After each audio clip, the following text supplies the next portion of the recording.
नमस्कार, मैं दीक्षा कुलश्रेष्ठ। आप देख रहे हैं इंडिया हाईएस्ट न्यूज चैनल। जुड़े रहिए आज की ताजा खबरों के साथ। माननीय वित्त मंत्री जी का और अपने सभी पत्रकार साथियों का यहाँ पे स्वागत करता हूँ और ज़्यादा समय न लेते हुए मैं सीधे माननीय मुख्यमंत्री जी से आग्रह करता हूँ कि वो अपनी बात को यहाँ पर रखेंगे। मित्रों, मैं आज की इस विशेष प्रेस कॉन्फ्रेंस में आप सबका स्वागत करता हूं। आज की जो प्रेस वार्ता है, यह जैसा कि यहाँ पे अपर मुख्य सचिव मुख्यमंत्री कार्यालय से संजय प्रसाद जी ने आपके सामने बताया है कि यूनियन बजट के बारे में, देश की इकोनॉमी और देश की सबसे बड़ी आबादी के राज्य उत्तर प्रदेश पर इसका क्या असर पड़ने जा रहा है, इस पर मैं इस विशेष प्रेस वार्ता के माध्यम से आपका ध्यान आकर्षित करने का प्रयास करूंगा।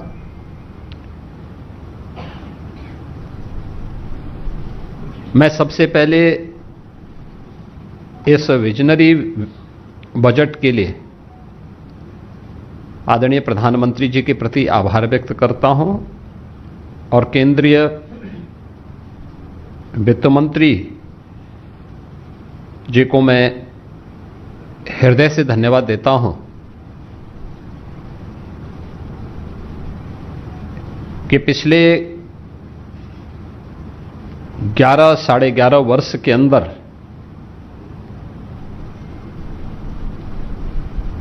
हमने आदरणीय प्रधानमंत्री जी के नेतृत्व में जो यात्रा तय की है,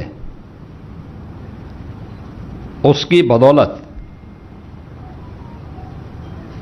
जो नीतियां तय हुई, योजनाएं केवल कागजों तक सीमित नहीं होंगी बल्कि जमीनी धरातल पर उसका इम्पैक्ट होगा। आज उसी का परिणाम है कि 11 वर्ष में 25 करोड़ से अधिक की आबादी गरीबी रेखा से उबर करके आत्म गौरव के साथ भारत की प्रगति में अपना योगदान दे रहे हैं। परिणाम है कि अब भारत दुनिया की तीसरी बड़ी अर्थव्यवस्था के रूप में तेजी के साथ अग्रसर हुई है। यह हर भारतीय के लिए गौरव की बात है। जब नीति स्पष्ट होती है, नियत साफ होती है, तो उसके परिणाम इसी रूप में सामने आते हैं कि तीसरी बड़ी अर्थव्यवस्था के रूप में भारत आज दुनिया में तेजी के साथ आगे बढ़ा है। पिछले 11 वर्ष में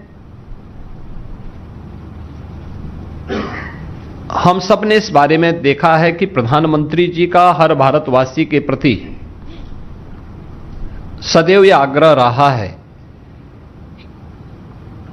कि हमें नेशन फर्स्ट के भाव के साथ काम करना चाहिए और उसमें केवल अपने अधिकार की ही हम बात न करें बल्कि अपने कर्तव्यों की भी हम बात करें।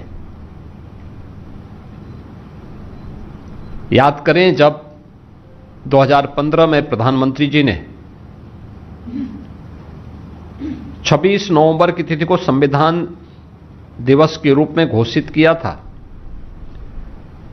तो उन्होंने देश भर में इस बात की चर्चा के लिए आह्वान किया था कि हम मौलिक अधिकारों की बात तो करते हैं लेकिन अपने मूल कर्तव्यों की चर्चा नहीं करते। विधायिका के साथ साथ अन्य मंचों पर हर नागरिक के कर्तव्य क्या हैं राष्ट्र के प्रति, समाज के प्रति, और ये पहला बजट है जो कर्तव्य भवन से बन करके सामने आया है। हर भारतीय को अपने कर्तव्यों का एहसास कराने के लिए भी यह बजट आग्रह कर रहा है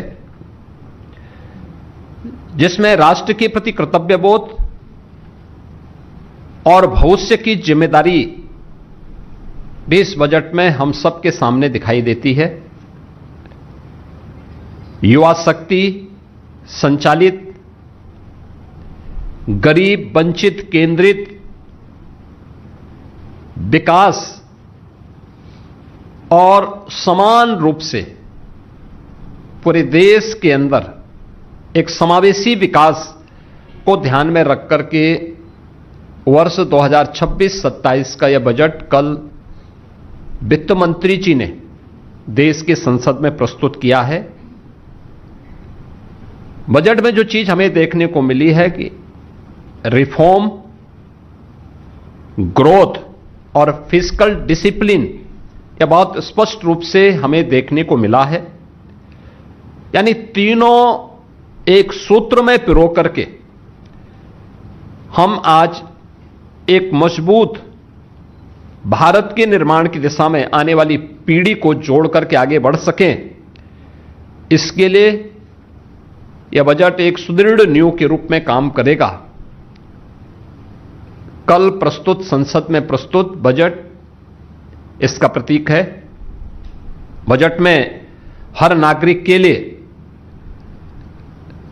जो अपने कर्तव्य के बारे में मैंने कहा ना कि मूल कर्तव्यों के बारे में हमने अक्सर चर्चा सुनी है। बजट के माध्यम से 3 महत्वपूर्ण कर्तव्यों की ओर ध्यान आकर्षित किया गया है और इसमें जो महत्वपूर्ण पक्ष इसके माध्यम से हम सबके सामने आए हैं, देखने को मिले हैं कि उन सब पे भी हम लोग आगे बढ़े हैं। बजट में किसान, युवा, महिला और गरीब, इन सभी पक्षों को, इन सबकी आकांक्षाओं को ध्यान में रख करके यह बजट प्रस्तुत हुआ है। स्वाभाविक रूप से इस बजट के माध्यम से देश की सबसे बड़ी आबादी के राज्य की आकांक्षाओं की पूर्ति भी होती है। उसके लिए नई संभावनाओं के द्वार खुले हैं। इसमें मुख्य रूप से जब हम ध्यान देते हैं, सबसे पहली बात है कि 10,000 करोड़ रुपए का एमएसएमई सेक्टर के लिए बजट का प्रावधान। उत्तर प्रदेश देश के अंदर इसको लीड करता है। देश का सबसे बड़ा एमएसएमई बेस यूपी के पास है। 96 लाख एमएसएमई यूनिट यूपी के पास हैं। 3 करोड़ जो हमारी आबादी है इस एमएसएमई के माध्यम से आर्थिक स्वावलंबन के पथ पर अग्रसर होती है। ये 10,000 करोड़ रुपए का जो एक फंड है, हमें एमएसएमई सेक्टर में, जिसको हमने ओडीओपी के रूप में, वन डिस्ट्रिक्ट वन प्रोडक्ट के रूप में प्रमोट किया है, जिसको हमने ब्रांडिंग की है, डिजाइनिंग के साथ, पैकेजिंग के साथ, एक्सपोर्ट के साथ जोड़ने का कार्य किया है। हम लोग इस बात को महसूस करते थे कि हमने ये तो किया, इसने हमारे एक्सपोर्ट को बढ़ाया, इसने रोजगार का सृजन किया, अब आगे क्या? ये 10,000 करोड़ हमें इसके अगले भविष्य के लिए, इसको नई तकनीक के साथ जोड़ने के लिए, ट्रेनिंग के प्रोग्राम के साथ जोड़ने के लिए, एक्सपोर्ट के साथ जोड़ने के लिए, पैकेजिंग की नई संभावनाओं को आगे बढ़ाने में यह यूपी जैसे राज्य को मदद करेगा और यूपी सर्वाधिक लाभ इसका ले पाएगा। 12,20,000 करोड़ का इंफ्रास्ट्रक्चर का जो फंड तैयार किया गया है, इसके लिए घोषणा की गई है। स्वाभाविक रूप से इसमें इंफ्रास्ट्रक्चर विकास का है, कनेक्टिविटी का है और भी अन्य सेक्टर को आगे बढ़ाने का, जिनमें 7 रेलवे के नए कॉरिडोर, दिल्ली वाराणसी, वाराणसी सिलीगुड़ी, ये 2 यूपी को प्राप्त हुए हैं। इन 2 नए रेलवे कॉरिडोर का लाभ यूपी की बेहतरीन रेल इंफ्रास्ट्रक्चर को, eastern and western freight corridor, ये दोनों यूपी से होकर के जा रहे हैं, जिसमें हमारा लॉजिस्टिक का सबसे बड़ा हब यूपी के अंदर तैयार हो रहा है। इसका लाभ यूपी को प्राप्त होगा। 20 वाटरवे, जिनमें यूपी के अंदर देश का पहला वाटरवे, इनलैंड वाटरवे वाराणसी से हल्दिया के बीच में प्रारंभ हो चुका है। हमने वाराणसी, प्रयागराज और इसको यमुना जी में भी आगे बढ़ाने के लिए अपने प्रस्ताव तैयार किए हैं। अयोध्या से हल्दिया के बीच में वाटरवे को संचालित करने का प्रस्ताव, ऐसे ही राप्ती नदी, गोमती नदी, इन सब में भी ये संभावनाएं, और मेरा मानना है कि इन वाटरवे का उपयोग हम यहां पर भी कर पाएंगे। एक इस फील्ड में भी हमें एक नया वो मिला है। दूसरा, कार्गो मूवमेंट के लिए इससे हमें बढ़ावा तो प्राप्त होगा ही, लेकिन शिप रिपेयर इकोसिस्टम को तैयार करने के लिए वाराणसी और पटना में 2 विकसित होंगे, तो वाराणसी का लाभ यूपी के इस वाटरवे, इनलैंड वाटरवे की सुविधा को और इस मूवमेंट को आगे बढ़ाने में, लागत जो कार्गो का और ट्रांसपोर्टेशन का जो लागत है उसको कम करने में इसके माध्यम से काफी हद तक मदद मिलेगी। इसके साथ ही जो 7 नए हाई स्पीड रेल कॉरिडोर घोषित हुए हैं, इसके दोनों, इसमें से 2 जो मैंने पहले भी कहा यूपी के अंदर प्राप्त हुए हैं। यूपी को इसके माध्यम से हाई स्पीड रेल कॉरिडोर पर, जिसमें 300 से लेकर 500 किलोमीटर पर आवर रेलवे की स्पीड होगी, इस स्पीड को यूपी में इसका लाभ होगा। इसके अलावा बायो फार्मा सेक्टर में जो यूपी की नई संभावना है, हम सब जानते हैं कि यूपी इस दिशा में नए सिरे से काम प्रारंभ किया है। अभी कल ही यूपी में हमारी फार्मा की एक कॉन्क्लेव भी है, यानी हम इसमें पहले से काम कर रहे हैं। ललितपुर में हम लोग लगभग 1200 एकड़ क्षेत्रफल में एक नया, वहां पे हम लोग बल्क ड्रग पार्क के निर्माण की कार्रवाई को आगे बढ़ाए हैं। गौतम बुद्ध नगर के यमुना अथॉरिटी में हम लोगों ने मेडिकल डिवाइस पार्क की कार्रवाई हमारे काफी एडवांस स्टेज में है, हम उसको आगे बढ़ा चुके हैं। इस पर हमारी कार्रवाई तेजी के साथ आगे बढ़ चुकी है। लेकिन 10,000 करोड़ का जो बायो फार्मा के लिए धनराशि की व्यवस्था की गई है, एक ग्लोबल बायोफार्मा हब बनाने की दिशा में भारत को तो मदद करेगा ही। यूपी जैसे राज्य जिनके पास पूरा होमवर्क है और जिसने इस पर तेजी के साथ अपनी कार्रवाई को आगे बढ़ाया है, और कल ही हमारा यहां पे फार्मा कॉन्क्लेव भी है, जिसमें देश भर से इस फील्ड के स्टेक होल्डर लखनऊ में उपस्थित हो रहे हैं। यह हमें एक नई सुविधा आगे बढ़ाने के लिए मदद करेगा। भारत को एक डाटा सेंटर हब के रूप में स्थापित करने की दिशा में जो एक नए कदम बढ़ाने की दिशा में कार्य किए गए हैं, यह एक नई दिशा में हमें आगे बढ़ाएगा। खासतौर पर 22,000 करोड़ रुपए से अधिक के जो प्रदेश के अंदर हम लोग डाटा सेंटर की स्थापना का कार्य कर रहे हैं। यूपी के अंदर काफी बड़े पैमाने पे डाटा सेंटर के निर्माण की कार्रवाई तेजी के साथ आगे बढ़ी है।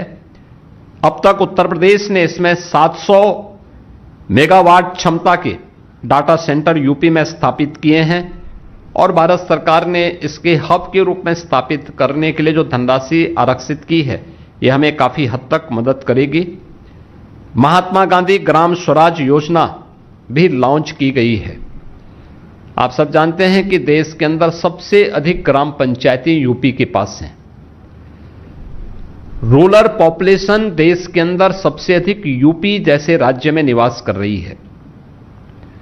स्वाभाविक रूप से इसका लाभ हमें प्राप्त होगा। अगर यूपी के अंदर हम रेवेन्यू विलेजेज की संख्या ही देखें तो 1,05,000 से अधिक हमारे पास रेवेन्यू विलेजेज हैं।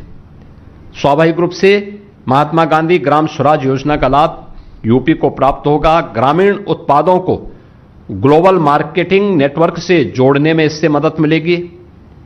जो हमारे कारीगर हैं, उनके उत्पाद हैं, उनको बेहतर मूल्य प्राप्त होगा। स्थानीय स्तर पर विकसित भारत जी राम जी के माध्यम से मार्केट विकसित करने में मदद मिलेगी। इसके माध्यम से उत्तर प्रदेश के अंदर जो 2.5 लाख बुनकर हैं, उनके लिए गांवों के जो उद्योग हैं, खासतौर पर हमारा एमएसएमई सेक्टर बहुत बड़ा ऐसा है जो ग्रामीण क्षेत्र में काम करता है। वन डिस्ट्रिक्ट वन प्रोडक्ट के माध्यम से और विश्वकर्मा श्रम सम्मान और पीएम विश्वकर्मा के माध्यम से हमने उसको पहले ही प्रमोट किया है। यानी ये पूरा होमवर्क यूपी के अंदर पहले से हुआ है। तो स्वाभाविक रूप से महात्मा गांधी ग्राम स्वराज योजना के माध्यम से इसका लाभ यूपी को प्राप्त होगा और युवाओं को इसके माध्यम से आत्म स्वावलंबन की ओर बढ़ने में भी यह मदद इसके माध्यम से प्राप्त होगी। मित्रों,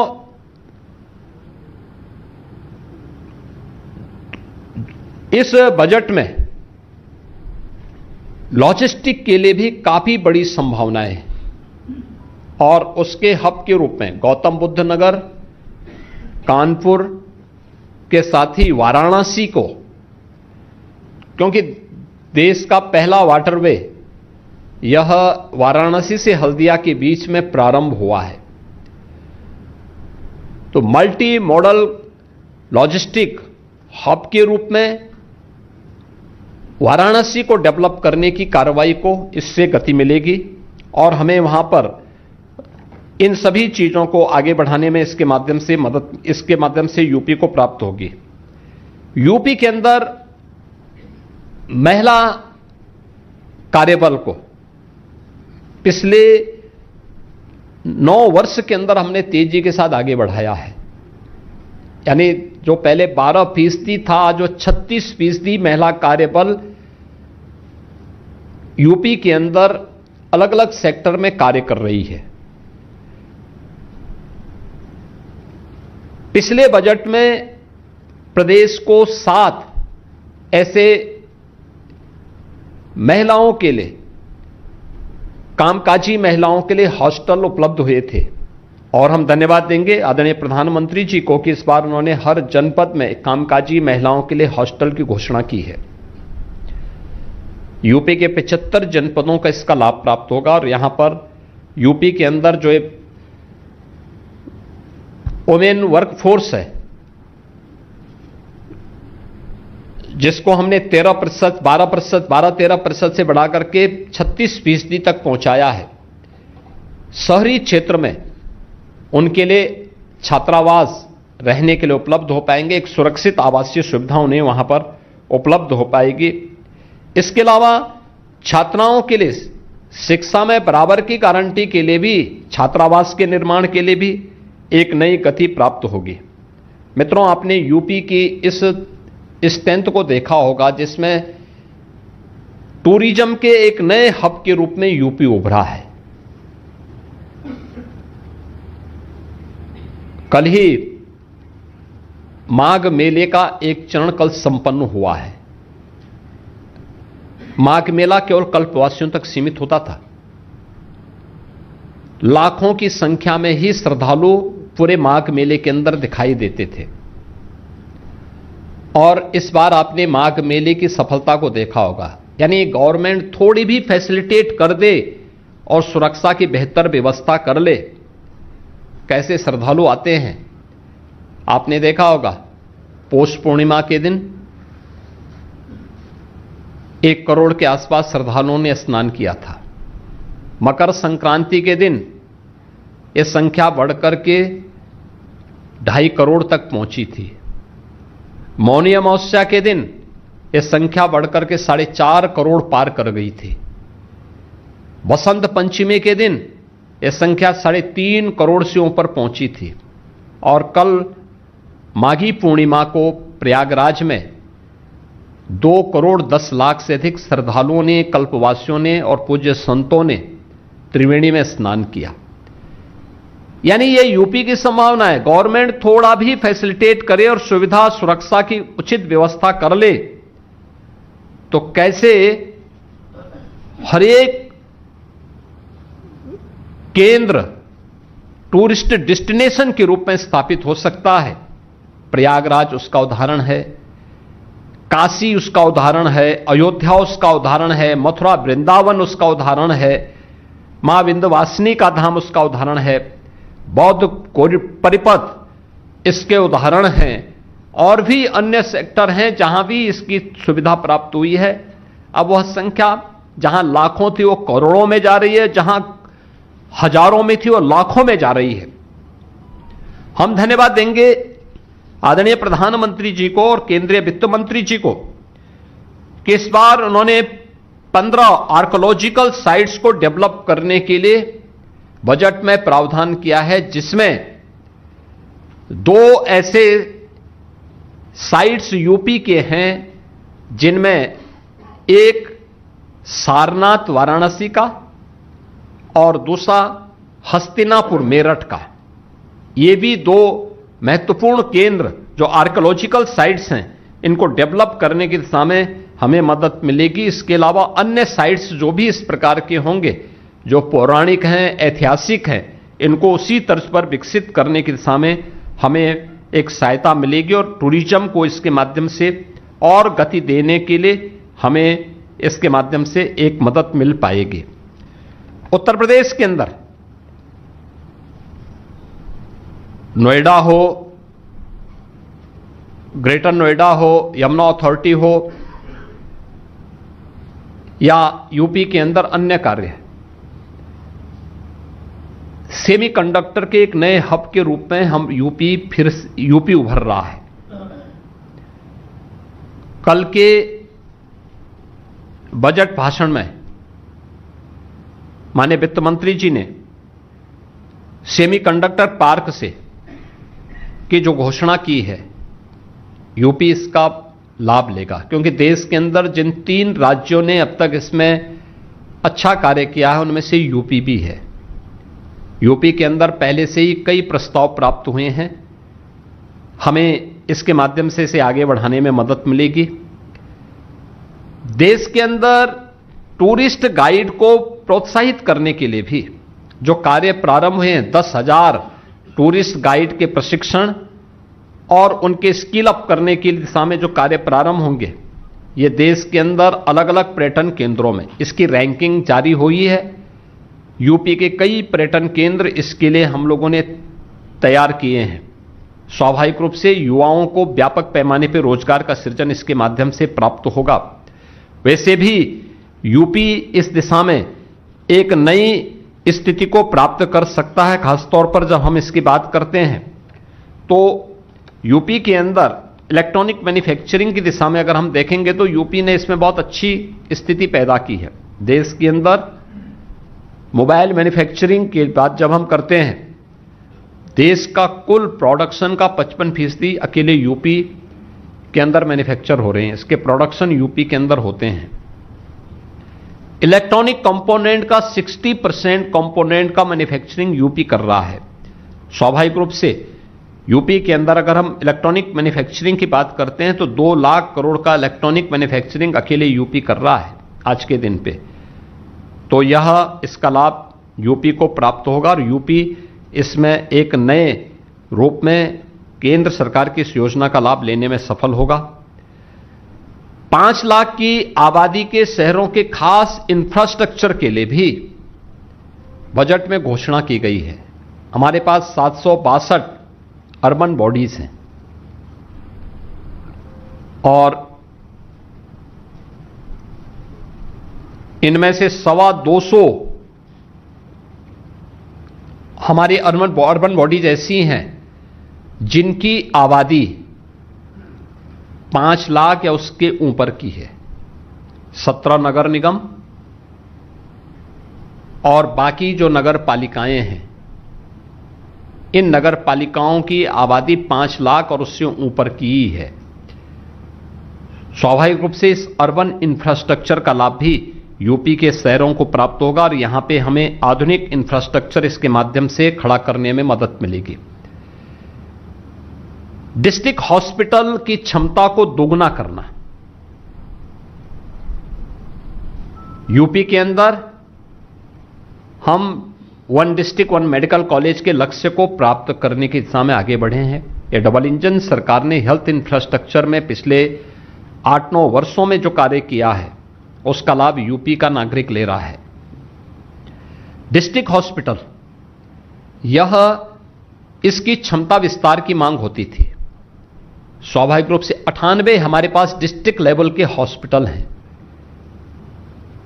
क्योंकि कुछ जगह महिला और पुरुष अलग अलग डिस्ट्रिक्ट हॉस्पिटल हैं, तो इन सब की क्षमता को आगे बढ़ाने के लिए जो सहयोग प्राप्त होगा, इससे स्थानीय स्तर पर लोगों को काफी सुविधा प्राप्त होगी और हेल्थ इंफ्रास्ट्रक्चर को आगे बढ़ाने, सभी जनपदों में इमरजेंसी और ट्रामा सेंटर खोलने की सुविधा प्राप्त होगी।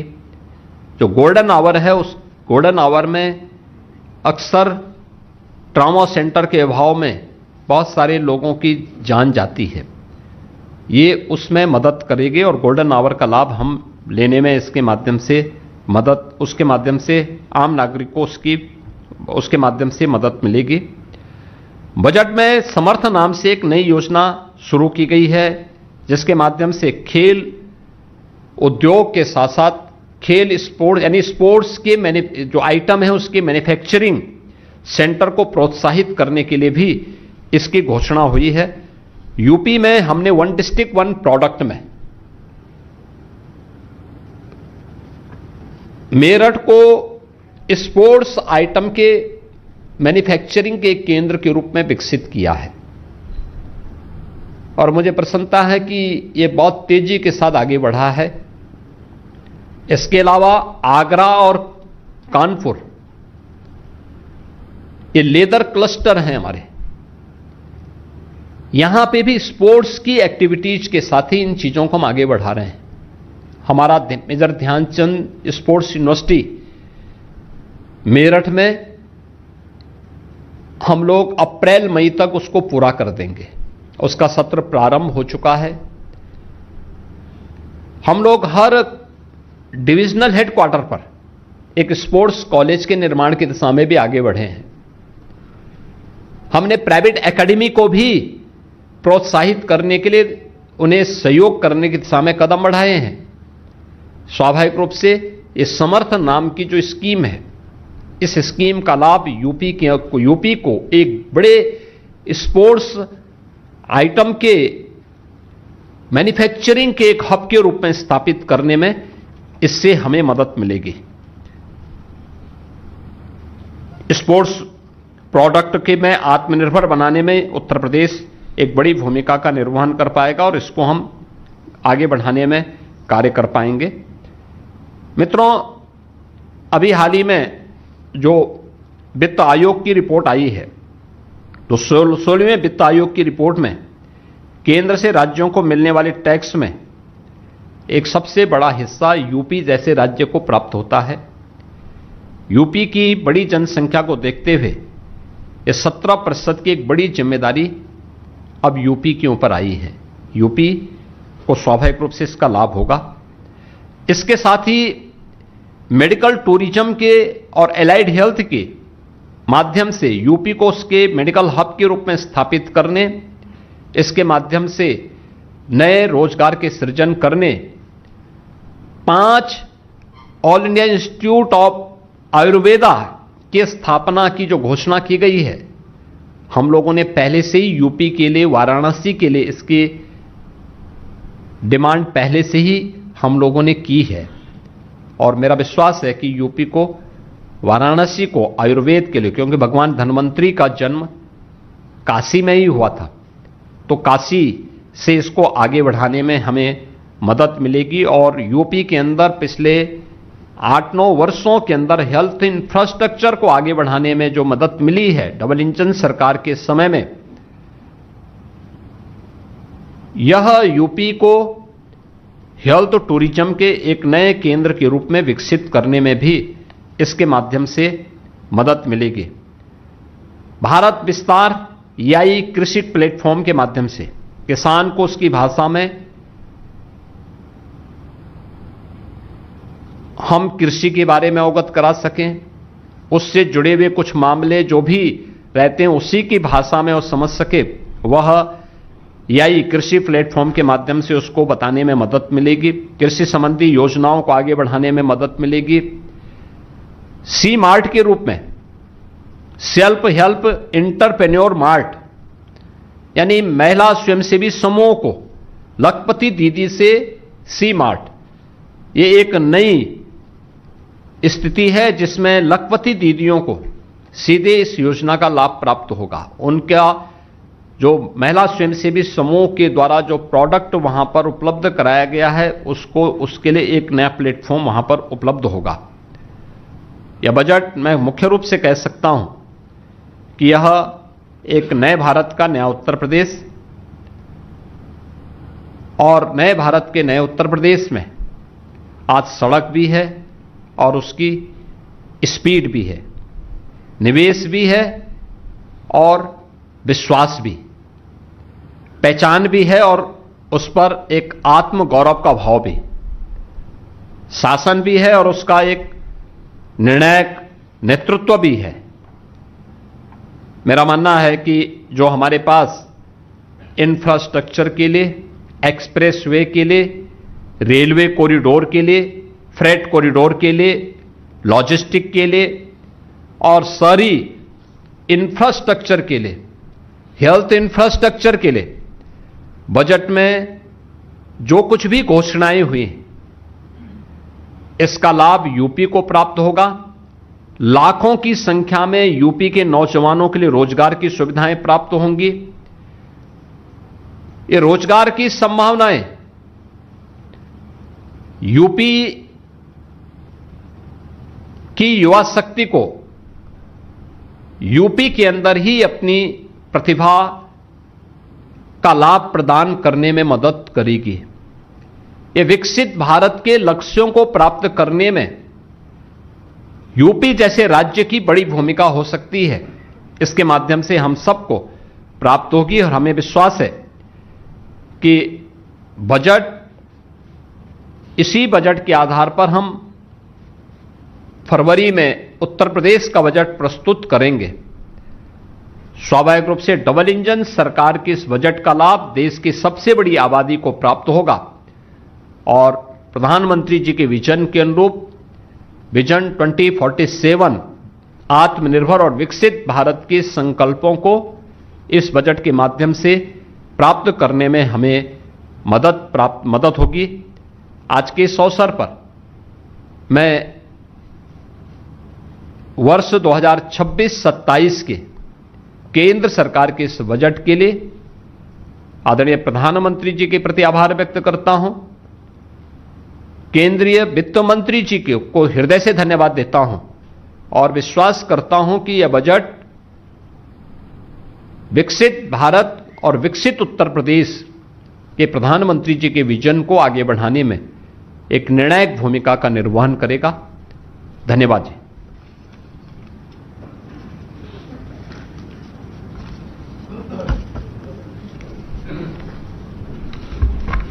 महाराज जी, ये बजट